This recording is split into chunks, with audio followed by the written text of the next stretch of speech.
جاہل کی زندگی اور عقل مند کی موت پر دنیا آنسو بہاتی ہے۔ اگر تم چاہو اپنے خیالات بدل کر اپنی زندگی کو بہتر بنا سکتے ہو۔ جو آدمی عورت سے فائدہ حاصل کرنا چاہے وہ اس کی چھوٹی چھوٹی غلطیوں کو معاف کرنا شروع کر دے۔ عورتوں میں سب سے زیادہ عقل مند کون ہے؟ گناہوں کو ترک کرنے والی عورت۔ سب سے زیادہ ہوشیار کون ہے؟ جو عورت کسی بھی چیز سے پریشان نہ ہو۔ عورتوں میں سب سے زیادہ غنی کون ہے؟ قناعت کرنے والی عورت۔ سب سے زیادہ مضبوط عورت کون ہے؟ جو اپنے بچوں کی حفاظت کرنے والی ہو۔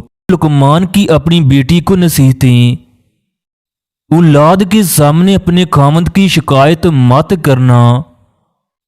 خامند سے اپنے بہن بھائیوں اور ماں باپ کی شکایت مت کرنا۔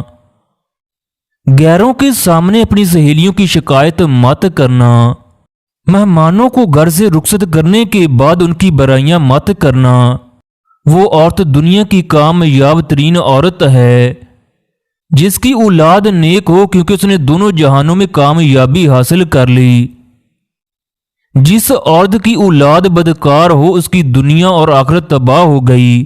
عورت کی محبت سچی ہوتی ہے جبکہ مرد کی محبت بدلتے ہوئے موسم کی طرح بدلتی ہے۔ اگر تم چاہتی ہو تمہاری اولاد ہمیشہ فرما برداری کرے تو اپنی اولاد کو ہمیشہ رزق حلال کھلانا۔